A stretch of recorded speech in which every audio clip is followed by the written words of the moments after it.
বাচ্চা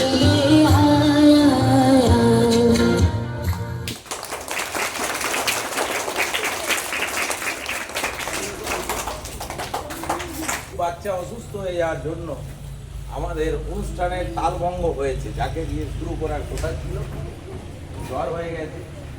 তো বিষয়টা হচ্ছে রিমিক্সের মাধ্যমে সবাইকে আলাদা আলাদা করে যদি একটা করে গান দিয়ে দেওয়া হতো তাহলে হয়তো বহু টাইম লাগবে, বহু টাইম লাগতো, 11টা 12টা বেজে যেতে পারত। কিন্তু আমাদেরকে সবটা ভাবতে হয় যে প্রচণ্ড রোগ উঠে যেতে পারে, বাচ্চাদের কষ্ট হবে, তার জন্য আমরা বিভিন্ন গানকে নিয়ে রিমিক্সের মাধ্যমে সকলকেই আনতে চেয়েছি। আর তোমাদের জন্য, সকলের জন্য কিছু বলা ছিল, কোনো গান বলার ছিল না? বলো, জোরে বলো, কি গান বলো? হ্যাঁ, জোরে বল না। হ্যাঁ, ছুটিটা আগে বলে দাও, ছুটিটা শেষে বলবে, ঠিক আছে? পুতুল বাংলাটা বলো দেখি সবাই একসঙ্গে। কবিতা আবৃত্তি হবে, এবার একটু শুনতে থাকো যে রবীন্দ্রনাথ ঠাকুর কিভাবে বলেছেন যে শিক্ষা ব্যবস্থাকে আগিয়ে নিয়ে যাওয়া উচিত। যে বাচ্চারা ধরো কোনো সময় বিদ্যালয়ে কোনো খেলার জিনিস এনেছে, আমরা কি করি মাস্টারমশাইরা? আমরা নিয়ে চলে যাই যে ভাই ওইটা আমাদেরকে দিয়ে দাও, ছুটির সময় নিয়ে চলে যাও। এটাই করা হয় না হয়নি স্কুলে? বলো, জোরে বলো। তাহলে কি করা হয় বলো? ও এবছর নতুন এসে এই ভর্তি হয়েছে, 2 দিন মানে 10 দিন মতন হবে, ওর একটু উৎসাহ বেশি আছে আর স্কুল পরিচিতিটা কম হয়ে গেছে, যার জন্য ওই যে বলতে পারবে রাজা তোর কাপড় কোথায়, বলে শুয়ে পড়েছে। প্লিজ, তো এই আনন্দটা আছে বলেই আমাদের বিদ্যালয়ে বাচ্চারা নিরাপদে থাকতে পারে, আনন্দের সঙ্গে কাটাতে পারে। যে কেউ যার কাছে খুশি গিয়ে বলতে পারে, আবদার করতে পারে যে আর আজকে এরা মোটামুটি জ্বালিয়ে দিয়ে সারাদিন একটা মিনিমাম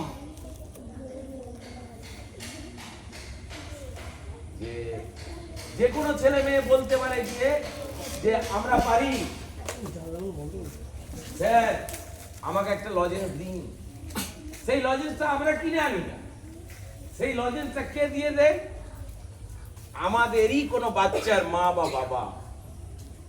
আমরা সেটা সবাইকে দেওয়ার পরে যে পথ আমরা দেখিয়েছি সেই পথের প্রতীক হয়েছেন অনেকে, আবার এখন সমালোচনা করছে।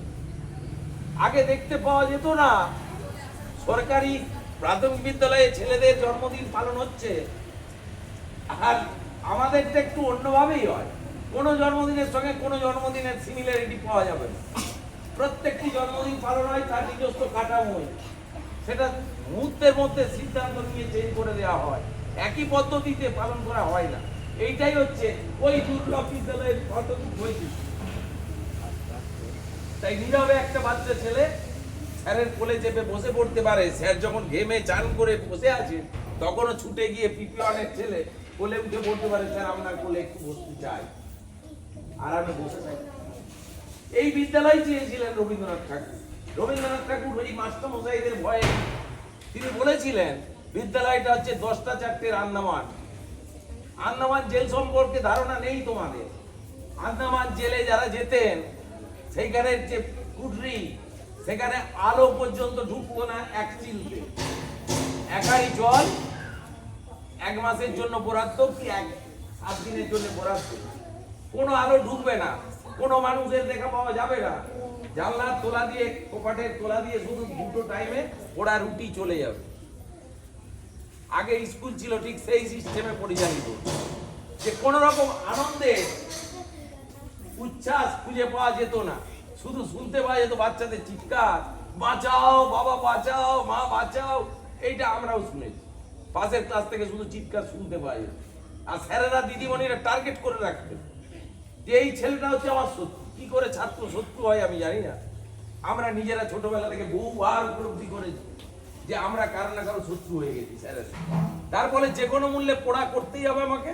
আর স্যারেরা যদি ভাবেন তোকে মারবে, যে কোনো না যে কোনো ভাবে ধরে মারতে পারবে, কারণ পরের পর ন্যারেশন চেঞ্জ দিয়েই গেলে কোনো একটা ছেলে একটা টাইম ভুল করুক, এই তো সুযোগ চলে এলো, লাও ধরে মারো।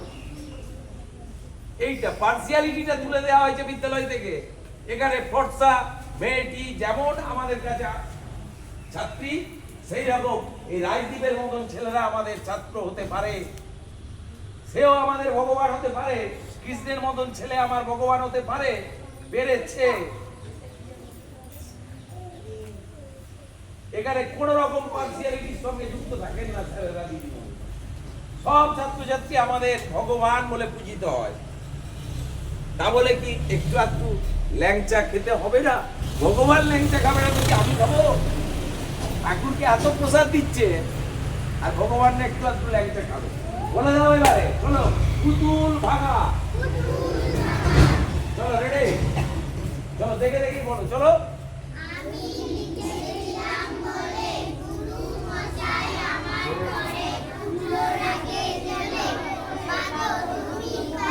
একসঙ্গে চুপ, একজন একজন, তোমরা আগে বলে নাও। Ready, 1 2 3 start. আমি লিখেছিলাম বলে গুরু মশাই আমার পরে উঠলো রাগে জ্বলে, মাগো তোমায় 5 পয়সা এবার রথের দিনে, সেই যে রঙিন পুতুল খানি আপনি দিলেন কিনে, পাতার নিচে ছিল ঢাকা দেখলে এক ছেলে, গুরু মশাই রেগে মেগে ভেঙে দিলেন বললেন তোর রাত্রি কেবল যত খেলা, তবুও তোর মন বসে না পড়াশোনার বেলা, মাগো আমি জানাই কাকে ওর কি গুরু আছে, আমি যদি নালিশ করি এক্ষুনি তার, ওরকম খেলার পুতুল নেই কি ওর ঘরে, একটুও মন নেই পুতুলের পরে।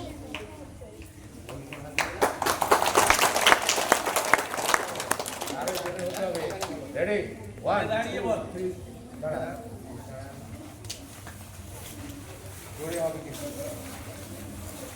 Ready, 1 2 3 start.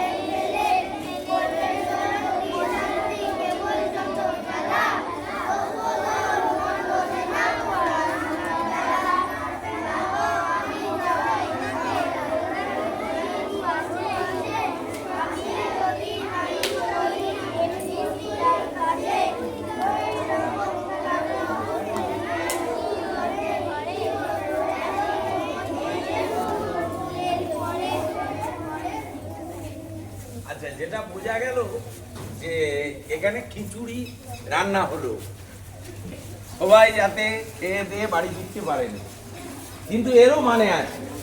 খিচুড়ি সবচেয়ে প্রোটিন খাদ্য, হজম করা যায় না। এখানে একটি কথা বলা হয়েছে যে ছেলেটি পুতুল এনেছিল, পুতুলটার আগে স্যার দেখতে পেয়ে পুতুলটার আগে আইলে ভেঙে দিলেন স্যার। এটা কি স্যার ঠিক করলেন? ছেলেটা বলছে মাকে, আচ্ছা মা, স্যারের কি কোনোদিন পুতুল ছিল না? ছোটবেলায় স্যার কি কোনোদিন পুতুল খেলেননি? আমরা এই যে মায়েরা বসে আছে, এরা পুতুল খেলা দেখেন। আগেকার দিনে পুতুলদের বিয়ে দেওয়া হতো, আমরা আবার বরযাত্রী যেতাম, কনে যাত্রী যেতাম, দিদিদের ভালো মন্দ খাওয়াতো। সেই খাওয়াটা কি খাওয়া? তালপুর দেখেছো? তালপুর, ওই সময় তালপুর কেটে রাখা হতো, সেই তালপুর দিয়ে পায়েস বানানো হতো। দিদিদের, মাসিদের বিভিন্ন ধরনের পুতুল ছিল, তাদেরকে সাজাতো, তাদের আবার পরকনে তৈরি হতো, তারা আবার বিয়েতে যেত। আমাদের বাড়ির পাশে আতা তোলা ছিল, সেই আতা তোলায় লাতা দিয়ে সন্ধ্যাবেলা থেকে পুতুলদের বিয়ে হচ্ছে। এইটা ছিল তখনকার দিনে মেয়েদের রিক্রিয়েশন, পুতুল খেলা। আবার আমরা ছোটবেলায় রবীন্দ্রনাথ ঠাকুরেরই লেখা, খুব সম্ভবত রবীন্দ্রনাথ ঠাকুর, আমি যদি খুব বিদূষক গল্প পড়েছি, যে পুকুর পাড়ে একদল ছেলে পুতুল সাজিয়ে খেলছে, যুদ্ধ খেলছে। সেই সময় কাঞ্চির রাজা যাচ্ছেন কর্ণাট জয় করতে। কাঞ্চির রাজা যাচ্ছেন কর্ণাট জয় করতে। যেতে যেতে পুকুর পাড় দিয়ে যাচ্ছে সৈন্য দল, সেখানে গিয়ে দেখছে কিছু ছেলে পুতুল সাজিয়ে খেলছে, তারাও খেলছে কি কাঞ্চির আর কর্ণাটের যুদ্ধ। রাজা এসে দাঁড়ালেন ঘোড়া থেকে নেমে, দিয়ে বললেন তোমরা কি খেলছো? বলছে আমরা পুতুল খেলছি, যুদ্ধ খেলছি। বলে কার সঙ্গে কার যুদ্ধ? না কাঞ্চির সঙ্গে কর্ণাটের যুদ্ধ। বলে কার জিত কার হার? ছেলেরা তো বোঝে না যে কার হয়ে তেল মাখাবে, মানে আমাদের আধুনিক ভাষায় যে কে বেশি ভারী, যুদ্ধে কে জিততে পারে। ছেলেদের যেটা মনে হয়েছে তারা বলে দিয়েছে কাঞ্চির জিত কর্ণাটের হার, বা কর্ণাটের জিত কাঞ্চির হার। তারা খোলা মনে বলে দিয়েছে, ছোট ছেলে খেলছিল। এবারে রাজা আচ্ছা ঠিক আছে বলে রাজা চলে গেলেন। ফিরে আসছে যখন কর্ণাটক জয় করে, কাঞ্চির রাজা ফিরে আসছে, আর এরা বলেছিল কাঞ্চির হার কর্ণাটের জিত। কি বুঝতে পারছো না বাচ্চারি? ক্লাস 4-5 উল্টোটা বলে দিয়েছিল। ফিরে আসছেন যুদ্ধ করে, হাতির পিঠে চন্দন কাঠে ভর্তি, সোনা মণি মানিককে হাতির পিঠ ভর্তি। ফিরে আসছেন, সেখানে তখনও ছেলেরা, মানে তখনও মানে সেই রাত দিন ধরে খেলেই যাচ্ছে। সিনেমায় দেখানো হয় 3 ঘন্টার বইয়ে একটা লোক জন্মালো, সে আস্তে আস্তে স্কুল গেল, স্কুল যাওয়ার পরে আর অফ, হঠাৎ করে দেখা গেল নায়ক হয়ে গেল। তারপরে গুলি গোলা চলতে শুরু করলো, নায়িকা চলে এলো, সে 3টে নৌকাতে 3টে পাহাড়ে একসঙ্গে নাচলো। নাচলো না, এই পাহাড়ে নাচছে নীল ড্রেস পরে, তারপরে দেখেছে সমুদ্রে অন্য ড্রেস পরে চান করছে। তাহলে এই জীবনটাকে 3 ঘন্টায় তুলে ধরতে গেলে কিছু অফ রাখতে হবে। সেই রকম যুদ্ধটা হলো, ছেলেরা পুকুর পাড়েই খেলছিল, এইরকম না, ছেলেরা ঘর যাচ্ছিল, আবার ফিরে আসছিল, আবার বিকালে খেলছিল। যুদ্ধ একদিনে শেষ হবে না, 1 মাস 2 মাস ধরে যুদ্ধ হয়েছে। যেদিন তারা ফিরে আসছে যুদ্ধ জয় করে, তখন পুকুর পাড়ে আবার ছেলেরা খেলছে। এবারে ফিরে আসছেন যখন কাঞ্চির রাজা জিতেছে, তার একটা গপগুলো পাকানো বেশ লাল তিলক কেটেছে, কেটে আসছে। জিতে গেলে শান্ত সবাই আমরা করি, পাটা কেটে একটু আনন্দ উৎসব হয় সর্বত্রই। তো আস্তে আস্তে বলছে তাদেরকে ডেকে যে কারা জিতলো, কে জিতলো? তারা আবার বললো কাঞ্চির জিত কর্ণাটের হার। সঙ্গে সঙ্গে রাজা তাদেরকে ডেকে বললেন, মন্ত্রীদেরকে ডেকে, এই গ্রামকে, এই ছেলেকে এমন শাস্তি দাও ছেলেদেরকে, এখানে যেন শিয়াল কুকুর ছাড়া আর কারো মুখে কোনো শব্দ শুনতে না পাওয়া যায়। আমি যখন ক্লাস 5-এ পড়ি, তখন স্যারেরা এর মানে বলেছিলেন যে সেই গ্রামের সবাইকে, এই লোকেদেরকে এমন ভয় দেখালো তারা কথা বলছে না, শুধু শিয়াল কুকুররা কথা বলছে। এটা মানে হতে পারে? এর মানেটা ছিল গোটা গ্রামকে এমন শাস্তি দাও, অর্থাৎ গোটা গ্রামকে কেটে দাও, যেখানে শিয়াল কুকুররা আনন্দ উৎসব করবে তাদের খাদ্যের প্রাচুর্যের জন্য। এর মানেটা রবীন্দ্রনাথ আজকে লিখেনি, বহুদিন আগে লিখেছেন। ছোটরা কি করবে সেটা কাউকে বলে করবে, তাদের ইচ্ছা মতো কাজ তারা করবে, তার যখন মন চাইবে সে সেটা করবে। আর বাবা মায়েরা নিজেদের আনন্দের জন্য খুন্তি পেটা করবেন, কখনো ভালো করে মেরে পিঠের চামড়া গুটি দেবেন। এইটা গোটা ভারতবর্ষ জুড়ে নয়, পৃথিবী জুড়ে বেশ কিছু জায়গায় দেখতে পাওয়া যায় যে বাচ্চাদের প্রতি কিরকম অত্যাচার হচ্ছে। সেইটা বিদ্যালয়ে বারবার বুঝিয়ে দেওয়া হয় যে কোনো গার্জেন পর্যন্ত পারবেন না আপনার PP1-এর ছেলেটাকে মারধর করতে, 2-এর ছেলেটাকে মারধর করতে, 4-এর ছেলেটাকে মারধর করতে। আপনাকে বোঝাতে হবে তার ভুল সে করবে, আপনার বয়স সে অতিক্রম করেনি। এইটা রবীন্দ্রনাথ ঠাকুরের শিক্ষা ব্যবস্থা। রবীন্দ্রনাথ ঠাকুর শুধু না, বিশ্বের বিভিন্ন দেশে এই কথাই বলছে যে বাচ্চাদেরকে শাসনের বাইরে রাখুন, তাদেরকে ভালোবাসতে শিখুন, তবে আপনি শিক্ষক হতে পারবেন। বাচ্চারা যদি দুষ্টুমি না করবে, আমি করব, এইখানে যারা মায়েরা বসে আছেন তারা মারপিট করছেন, ওকে চিমটি দিচ্ছে, যে তোর মা ওকে চিমটি দিচ্ছে, ওর মা ওকে চিমটি দিচ্ছে, দিয়ে বলে ঠাসপুর ছুড়বো জানিস, বলছে কোনো মা? কিন্তু এইখানে হচ্ছে ভিতরে ভিতরে গুমসনি হচ্ছে, মানে গুমসো মাছ চলছে।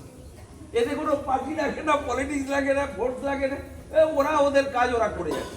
ওদেরই র্যাপ আছে, ওদেরই পুলিশ আছে, ওদেরই ডিটেকটিভ আছে। ঠিক ঠিক টাইমে আমাদের কাছে খবর চলে আসবে যারা হেড অফিসে আছে। তারপরে হেড অফিস যাবে, হেড অফিসে যদি তার কাটা হয় ঠিকঠাক বুঝতে পারি, তাহলে অন্য জায়গায় ওষুধ পড়বে, যে আদৌ দোষ করেন তার গায়ে ওষুধটা পড়ে যেতে পারে।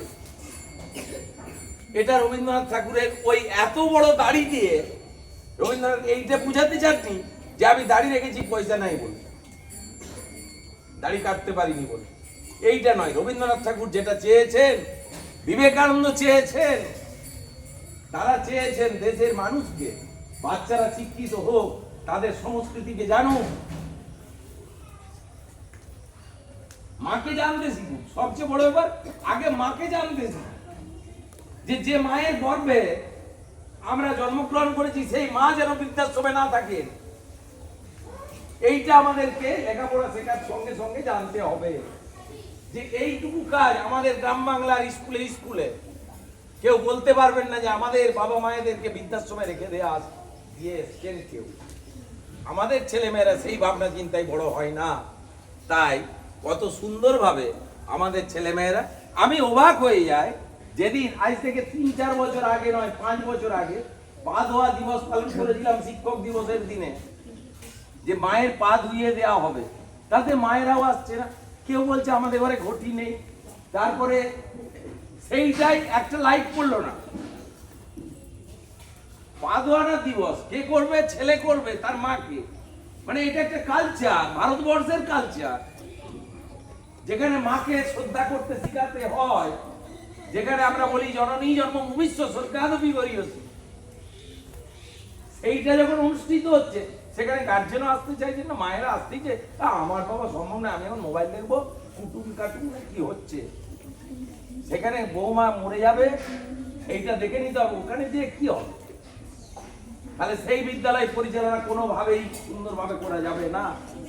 যেখানে মায়েদের উপস্থিতির হার কম থাকবে, মাস্টারমশাইদের ক্ষমতা নেই বাচ্চাদেরকে উজ্জীবিত করে ভালো করে দিতে পারবে, যদি না তার বাবা মা, তার মা সেই বাচ্চাকে ভালো পদ্ধতিতে সকাল থেকে সন্ধ্যে পর্যন্ত উদ্বুদ্ধ না করতে পারে, তাই না? রবীন্দ্রনাথের মা তাই ছিলেন। যে অভিমন্যু জন্মগ্রহণ করেছিলেন, অর্জুন আর কি বলবো সুভদ্রা বোধহয়, তাই তো ভুলে যাচ্ছি, কার পেটে, তিনি মায়ের পেটে শিখেছিলেন যে কিভাবে চক্রব্যূহে যুদ্ধে ঢুকতে হয়। অর্থাৎ মা যদি গর্ভাবস্থায় ভালো কাজ করেন তাহলে অটোমেটিক্যালি বাচ্চার মধ্যে সেই গুণগুলো চলে আসবে, এটা জেনেটিক ভাবে আসবে। আর মা যদি খারাপ চিন্তায় আবৃত থাকেন প্রতিদিন, তাহলে সেই বাচ্চাটা কোনোদিন উন্নত মেধা নিয়ে জন্মগ্রহণ করতে পারে না। চর্চা থাকতে হবে, চর্চাটা মায়েদের মধ্যে বেশি থাকতে হবে এবং সেই চর্চা দেশের মধ্যেও থাকতে হবে, তবেই আমাদের উন্নত প্রজন্ম তৈরি হবে, যারা আমাদের আগামী দিনের কান্ডারি হবে। তাই আমরা এরপর আসবে আমাদের 3য় শ্রেণীর ছাত্রী নেহা পারভীন, সুন্দর একটি নৃত্য নিয়ে উপস্থিত হচ্ছে। রেডি হোগা? চলো রেডি।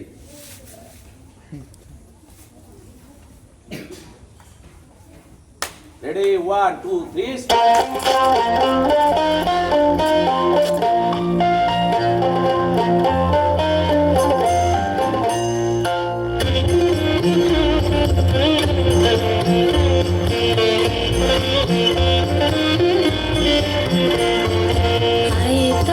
সহচরি হাতে হাতে ধরি ধরি নাচিবি ঘিরে ঘিরে গাহিবি গান। তবে সহচরি হাতে হাতে ধরি ধরি নাচিবি ঘিরে ঘিরে গাহিবি গান।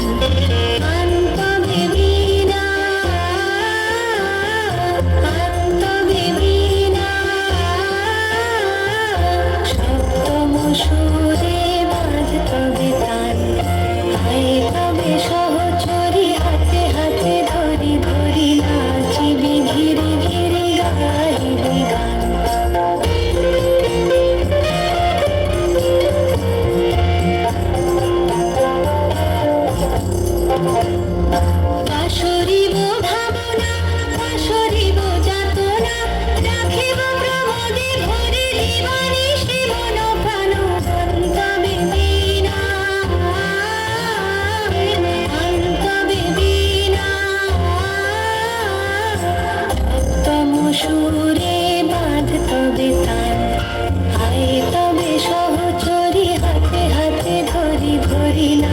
নাচিবি ঘিরে ঘিরে গাহিবি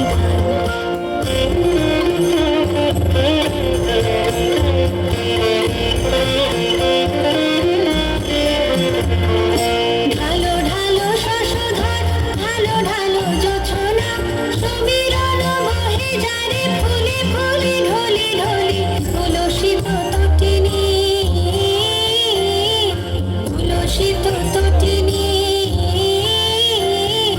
উথলিত গীত রবে খুলে দেরে মন প্রাণ পায়ে তবে সহচরে হাতে হাতে ধরি ধরি নাচিবি ঘিরে ঘিরে গাহিবি গান পায়ে তবে সহচরি হাতে হাতে ধরি ধরি নাচিবি ঘিরে ঘিরে গাহিবি গান অন্তবে বীণা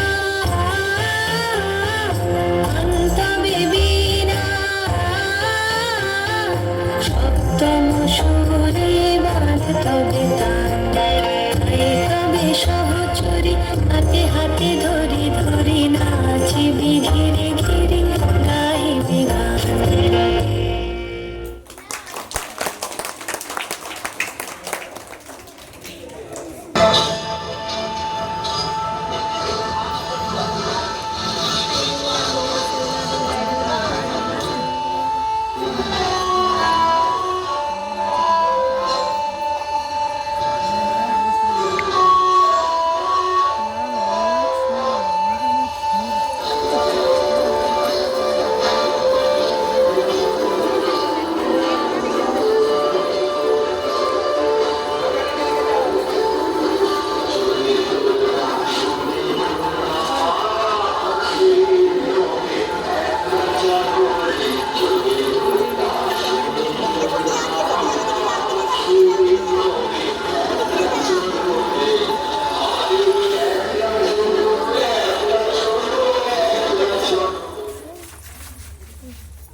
অন্য বক্সটা নিয়ে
কেউ না আসে তবে একলা চলো রে, বিষয়টা যথেষ্ট কঠিন ছিল। এর আগেও আমরা একবার করেছি, একটি ছোট্ট মেয়ের হাত ধরে সংস্কৃত ভাষায় ভূপেন হাজারিকার বলায় বিস্তীর্ণ দুপারের অসংখ্য মানুষে হাহাকার শুনেও নিঃশব্দে নীরবে ও গঙ্গা তুমি বইছ কেন। একটা প্রাথমিক বিদ্যালয়ে এই অসম্ভব প্রয়াসকে সার্থক করছে যারা, তাদের ভুল ত্রুটি থাকবে 100% না হলেও 99%ই ভুল হচ্ছে হয়তো, আমরা যেহেতু নাচ জানি। আমরা শুধু চেষ্টা করি ওদেরকে, ওদের সর্বাঙ্গীন বিকাশ যাতে সাধিত হয়, তার জন্য সব বিষয়ে ওদেরকে কাছে নিতে, ওদের মনের মধ্যে যেন কোনো দ্বিধা না থাকে যে আমরা পারবো না। একটাই মন্ত্র যেন ওদের মনের মধ্যে জাগরিত হতে থাকে, উই ক্যান, আমরা পারি। এর জন্য আমরা গর্ববোধ করি শ্রীপুর দুর্লভ সিদ্ধি প্রাথমিক বিদ্যালয় যে টিফিন টাইমে ছোট্ট ছোট্ট বাচ্চাদেরকে নিয়ে টিফিন ছেড়ে দিয়ে আমাদের মাস্টারমশাই দিদিমণিরা চেষ্টা করতে থাকে। কবে যে এইগুলো প্র্যাকটিস হয়েছে কেউ জানেন না, প্রতিটা ক্লাস হয়েছে যথারীতি নিয়মে। টিফিন টাইমে এইগুলো প্র্যাকটিস করানো হয়েছে 2 দিন। এইটা অসম্ভব ব্যাপার যে 2 দিনের মধ্যে এই বাচ্চারা এখানে যারা নাচলো তার মধ্যে একজন নাচের সঙ্গে হালকা নাচ শিখছে, বাদ বাকি এখানে যারা নাচে একজন দুজন যারা এই নাচের এবিসিডি শিখছে, বাদ বাকি যারা নাচলো এখানে তারা কেউ নাচের দন্তের ন জানে না। তাই সমালোচনা করবেন কিন্তু ভাববেন যে একটা প্রাইমারি স্কুলের বিভিন্ন ঘর থেকে আসা বাচ্চাদেরকে আলোতে উদ্ভাসিত করার নাম হচ্ছে শ্রীপুর দুর্লভ সিদ্ধি প্রাথমিক বিদ্যালয়। এইটা মনে রাখতে হবে যে রবীন্দ্রনাথ ঠাকুর কেন এই গানটা লিখছেন, যদি তোর ডাক শুনে কেউ না আসে তবে একলা চলো, যার কণ্ঠে প্রথমে ধ্বনিত হয়েছিল বেদের সেই মন্ত্র সংগচ্ছদ্দম সংপদোদ্দম সংব মনাংসি জানতা, অর্থাৎ আনন্দ লোকে মঙ্গলা লোকে বিরাজ সত্য সুন্দর। একসাথে চলো, একসাথে বলো, হোক মন একাকার। যার জীবনের বাণী ছিল তিনি শেষের দিকে গিয়ে বলতে বাধ্য হচ্ছেন, যদি তোর ডাক শুনে কেউ না আসে তবে একলা চলো। কারণ এই পৃথিবী বিরাট কঠিন জায়গা, এখানে ভালো গুণগান হয় তখন যখন তিনি মারা যান। রামকৃষ্ণদেব, বিবেকানন্দের মতন মানুষ পশ্চিমবঙ্গের বুকে 1902 খ্রিস্টাব্দের 4 জুলাই ওই দেয়ালে লিখে রাখা আছে 12 জানুয়ারি 1863 খ্রিস্টাব্দ তার ডাক নাম বিলে। চলতে ফিরতে বাচ্চারা শিখতে পারবে। তিনি মারা যাচ্ছেন 1902 খ্রিস্টাব্দের 4 জুলাই। পশ্চিমবঙ্গের স্টেটসম্যান পত্রিকা বিখ্যাত বিবৃতি দিচ্ছে, দ্য মিট ইটিং সন্ন্যাসী ইজ ডেড। ব্যঙ্গ করে লেখা হয়েছিল যে মাংস খাওয়া সন্ন্যাসী মারা গেছে। বিবেকানন্দ এতটুকু সম্মান যতটুকু পেয়েছেন তার নির্দিষ্ট কিছু লোকের কাছ থেকে, শিষ্য স্থাবকদের কাছ থেকে, বাদ বাকিরা শুধু অসম্মান করে গেছে। এই মহান আমার দেশের মানুষকে, মহান সন্ন্যাসী, আমরা তার থেকে ফিরে আসতে চাইছি যে তাদেরকে শ্রদ্ধা জানাতে পারছি একটা প্রাথমিক বিদ্যালয়, এটা আমাদের কাছে খুব গর্বের।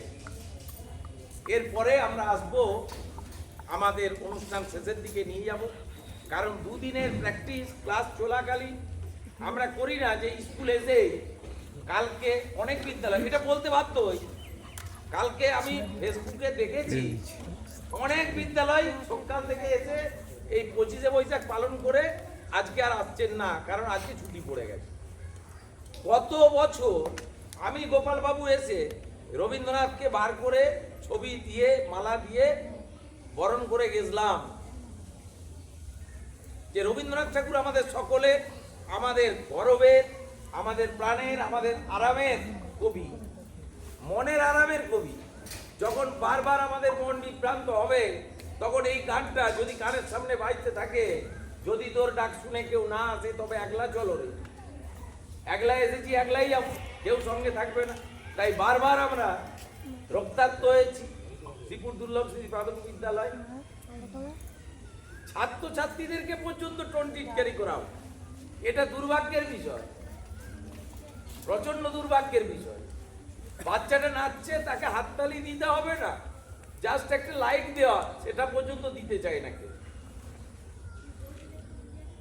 আমি বারবার বলি আমাকে কিছু করতে হবে না, আমাদের বাচ্চারা যারা এইভাবে আগিয়ে আসছে তাদেরকে অন্তত একটু উৎসাহ দিন, যাতে তারা আরো একটু আগিয়ে আসতে পারে, তারা যাতে সমাজের আলোকে আলোকিত হতে পারে।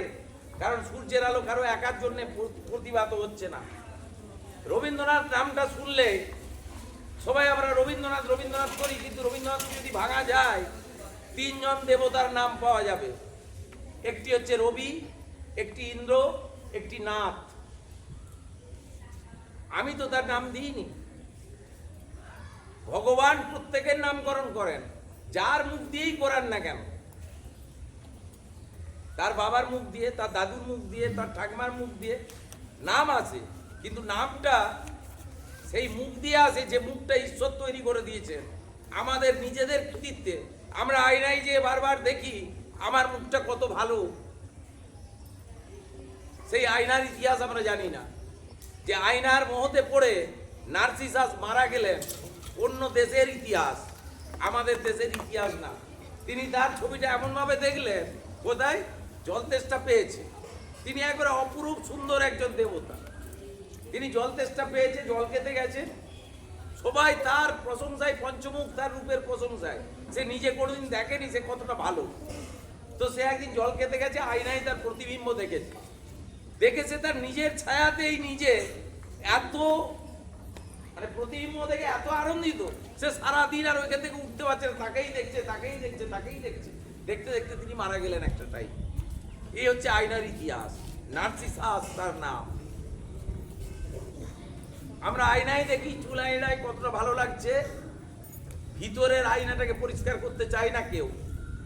তাই আমাদের দেশের কবিরা লিখতে পেরেছিলেন, তুমি নির্মল করো মঙ্গল করো মলিন মর্ম মুছায়।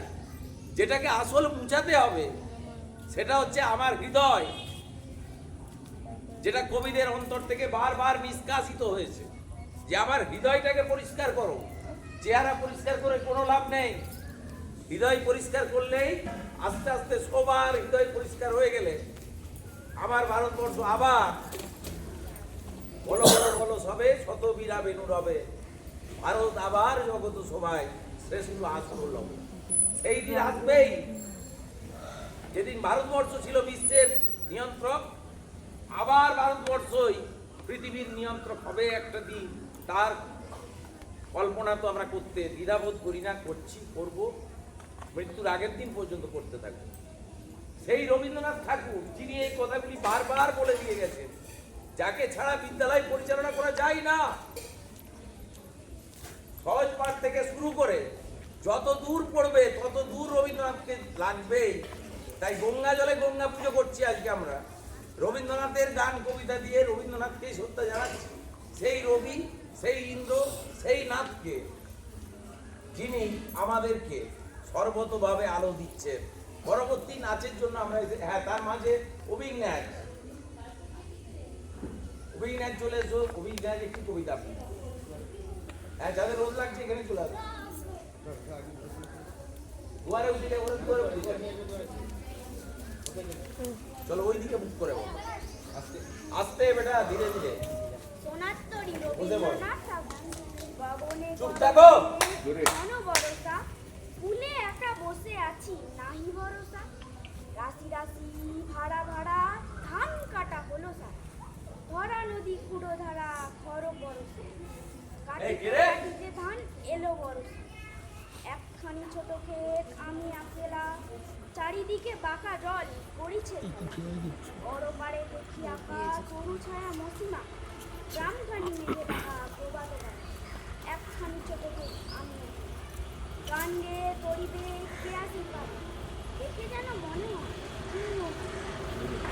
তুমি কোথায় যাও কোন দিকে, ধরা পালে চলে যায় কেউগুলি নিরুপায় আমি দেখে যেন মনে হয়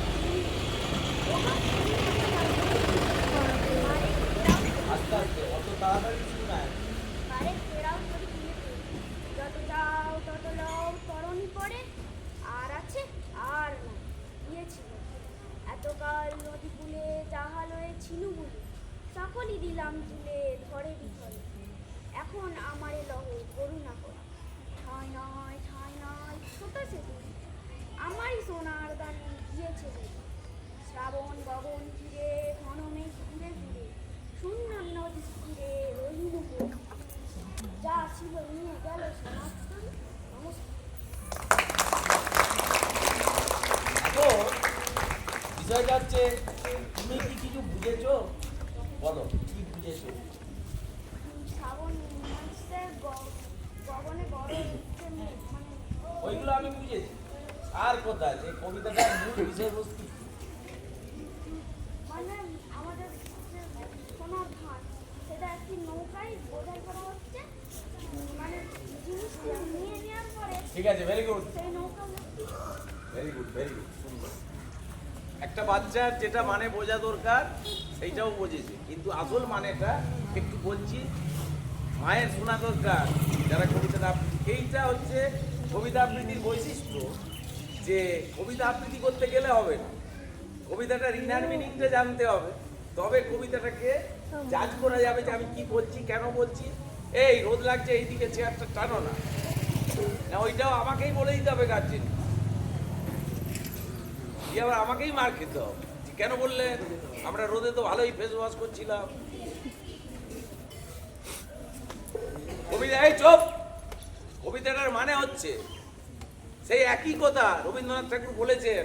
রবীন্দ্রনাথ ঠাকুরের পরশ পাথর কবিতা আছে, খ্যাপা খুঁজে পেরে পরশ পাথর। একটা খ্যাপা লোক সে পরশ পাথরের জন্য ঘুরছে। পরশ পাথর কি? এমন একটা পাথর যে যেটাই ছোঁয়ালে লোহা সোনা হয়ে যাবে। সে চেয়েছে জীবনে বড় লোক হতে, সে এই চাহিদা থেকে গাদা গাদা পাথর কুড়ায়, সেগুলো নিয়ে লোহায় টিকায়, দেখে হচ্ছে না আবার ফেলে দেয়, এইভাবে ঘুরেই চলেছে সারা জীবন ধরে।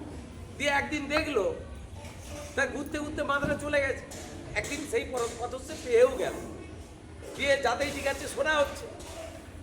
এই ঘুরতে ঘুরতে তার মনে কার উদয় হয়েছে? সেই পরম স্রষ্টার উদয় হয়েছে, যিনি যাকে আমরা চাই জীবনের শেষ উদ্দেশ্য সেই স্রষ্টাকে জীবনে পাওয়া। ওখানে বললো ঠাঁই নাই ছোট সে তরি, বলেছে না আমাদের এই ছোট্ট জীবনে এক জনমে ঈশ্বরকে পাওয়া হয়তো সম্ভবপর নয়, তাই আমরা সারা জীবন ধরে অনেক সম্পদ অর্জন করি, সেই সম্পদ ভ্যালুলেস। কারণ ভালো ভালো কথা আছে যে শ্মশানে তুমি যখন যাবে সেই শ্মশানের কোনো পকেট নেই যে তোমার সোনা দানা টাকা পয়সা সেখানে তুমি রেখে দেবে, আর কাপড় মে জেব নেই আয়, কবরে কোনো জেব নেই, মানে ওই কোনো রাখার জায়গা নেই যেখানে টাকা পয়সা রাখা যায়। যেটা তুমি রাখতে পারবে তোমার কীর্তি। তাই সংস্কৃতে একটি কথা আছে, কীর্তির যশ সজীবতী, যে কীর্তি রেখে যায়। স্বামী বিবেকানন্দর কিছুই ছিল না মৃত্যুর সময়, কিন্তু স্বামী বিবেকানন্দকে সবাই মনে রেখেছে।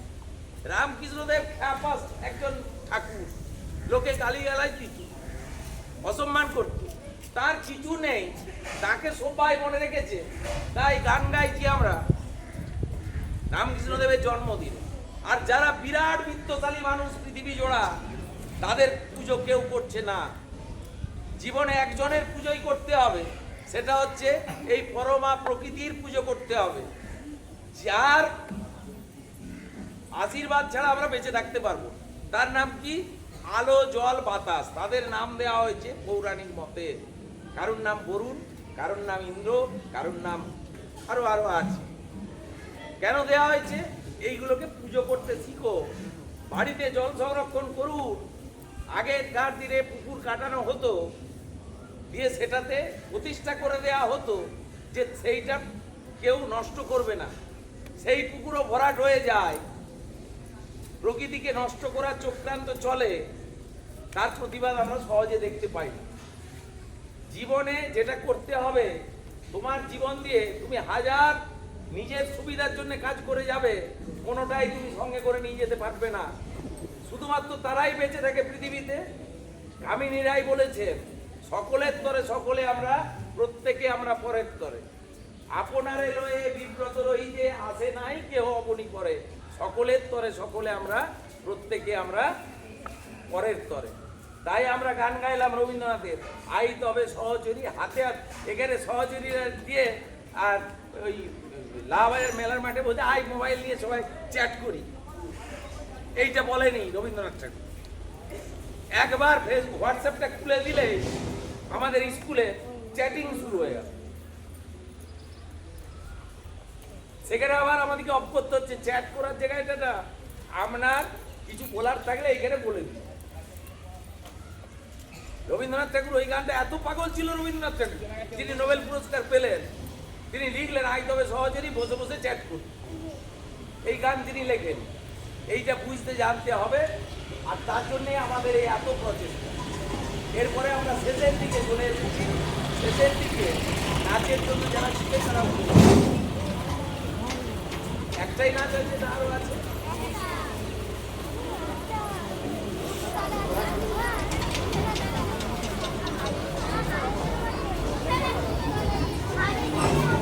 আচ্ছা তুই হাতে যান, যারা কিনে তারা তারা ওইদিকে মুখ করে দাঁড়াও, তুই হাতে কালের মন্দির আছে, কোথায় বাজে দুটো রো করো, তোমাদেরটা পরে বসে পড়ো, এখন তোমাদেরটা সোমবার শেষে বসে পড়ো, একটু পিছিয়ে বসো, ফাঁকা ফাঁকা করো।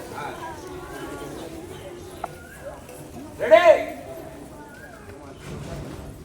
আচ্ছা এই গানটা যেটা হবে, এটাই আমাদের স্কুলে একজন এসেছিল, সে নেচেছিল, তো আমার একটু রাগও হয়েছে সেই যে সে নেচে দিয়ে গেল, আমরা পারলাম না, সেইটা মাথার মধ্যে ঘুরছিল।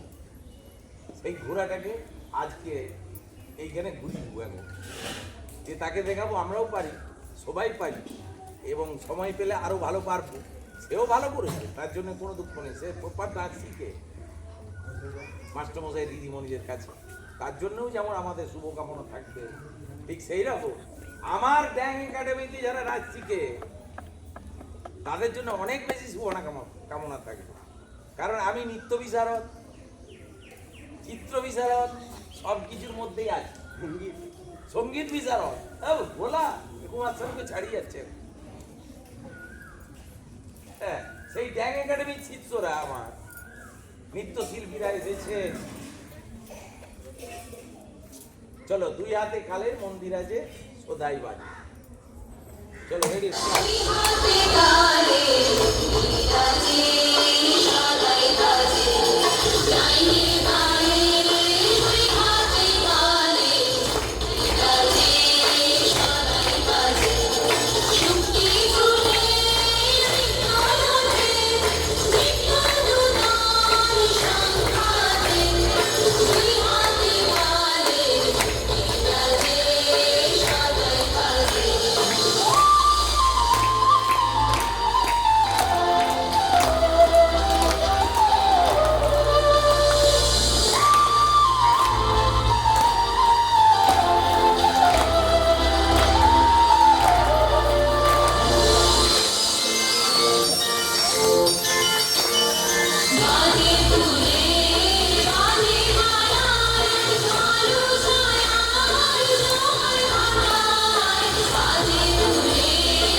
গার্জেনদের জন্য যে কেউ এসে বললে তো আমরা মুখটা ফিরিয়ে রাখতে পারি না যে স্যার আমি একটু নাচবো, সে হয়তো কোনোদিন নাচে, অথচ তাকে আমাকে সুযোগ দিতে হয় যে চলো যা হবে হবে। সে ভুল করবে একটু, কিন্তু সেই ভুলটাকে আমরা ভুল ভাবি না, কারণ তার আগ্রহটা তো জাগছে। সে হয়তো কিছুই পারবে না, নাচের কিছু মানেই নেই হয়তো, কিন্তু একটা জিনিস হয় নাচের মধ্য দিয়ে, শরীরটা গড়ে উঠে। কেউ যদি দুবেলা এইটা প্র্যাকটিস করতে থাকে শুধু তালের সঙ্গে, তা বলে এলোমেলো গালে নয়। সেই গানটা কি হয়, এলোমেলো গান কি করে, আমার কর্ণ পরে প্রবেশ করবে, করে এলোমেলো শব্দ সবেরই ভালো জিনিস আছে। যেমন আমরা কালকেই বলছিলাম যে যে যার যে, এটা তুলবেন না, আমরা যে যার যে